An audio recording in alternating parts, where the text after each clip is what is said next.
Good morning, everyone. I'm going to discuss about the today festival, which we call the Machindra Jatra. So, is this festival is belongs from the Newari community, and the Newari peoples who belong from Kathmandu, Lalitpur, and the Bhaktapur are celebrated this festival. So today I am going to discuss about these festivals which celebrated through the Lalitpur district. So according to मैले मान्छेलाई सोधेको अनुसार चाहिँ उहाँहरूले जवाब दिनुभएको कुराको अनुसार चाहिँ केही कुराहरू मैले जानकारी लिएको छु यसको बारेमा।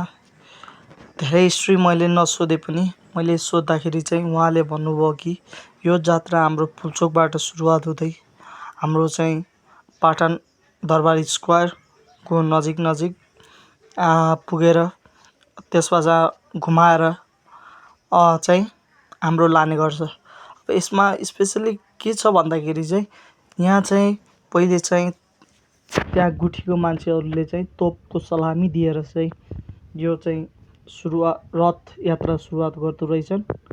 अनि रथलाई दुवैपट्टिबाट समातेर चाहिँ रथलाई चाहिँ टर्न गर्दाखेरि चाहिँ हस्से भनेर ठुला आवाजले हस्से भनेर चाहिँ यसको चाहिँ सुरुवात गर्दो रहेछन्। तपाईँहरूलाई थाहा नै छ कि हस्सेको सुरुवात हाम्रो राजा महाराजाको पालादेखि भएको हो।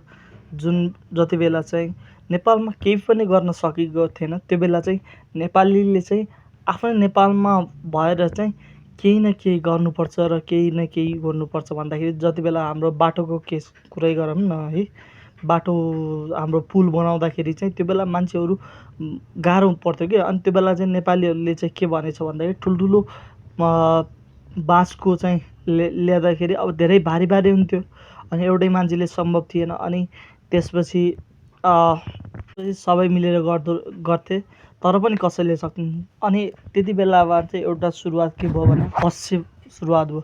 हस्से कसरी सुरुवात हो भन्दाखेरि चाहिँ हस्सेको चाहिँ एउटा के चलन छ भन्दाखेरि चाहिँ हाम्रो चाहिँ सबै मिलेर सँगै पक्रिने र एकैचोटि चाहिँ हामीले तान्दाखेरि अथवा चाहिँ लिँदाखेरि चाहिँ उठाउँदाखेरि चाहिँ हस्से भन्ने सुरुवात छ, ताकि उनीहरूलाई चाहिँ त्यो energetic once at a time चाहिँ एनर्जेटिक त्यो मिल्छ के हो। त्यसरी चाहिँ हाम्रो रथ सुरुवात गर्छन्।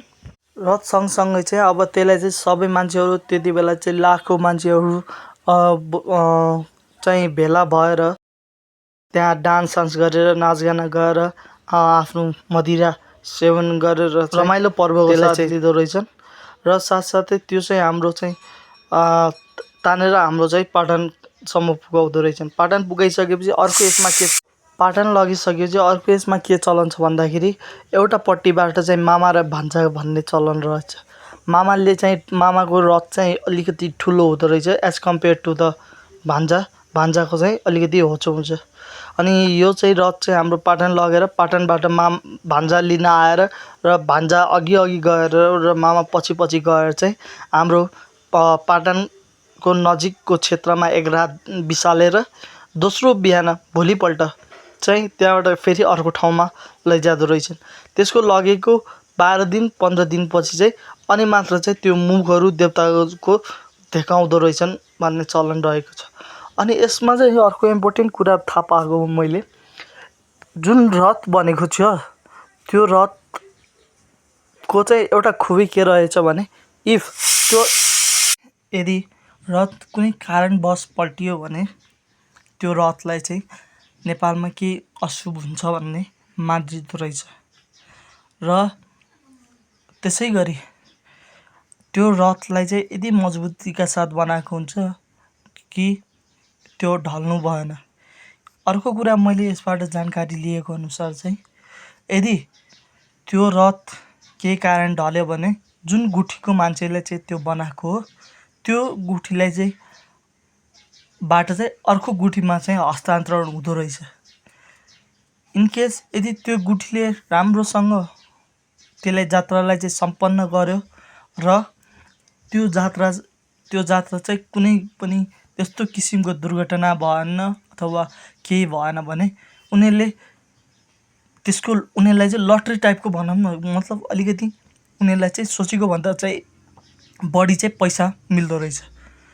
जसले गर्दा चाहिँ यदि त्यो गुठीले गरे अनि यो गुठीले चाहिँ गर्यो भने अर्को पटक चाहिँ त्यही गुठीले नै फेरि त्यो चलाउनु दिँदो रहेछ। अनि एउटा गुठीबाट अर्को गुठी, अर्को गुठीबाट अर्को गुठी गरेर चाहिँ यसरी यो चाहिँ मनाउने गर्दछन्। मैले जानकारी पाएको अनुसार यति नै हो। अरू जानकारी चाहिँ हामी अर्कोमा चाहिँ कुरा गर्दै गरौँला, हेर्दै गरौँला। जय नेपाल, जय देश।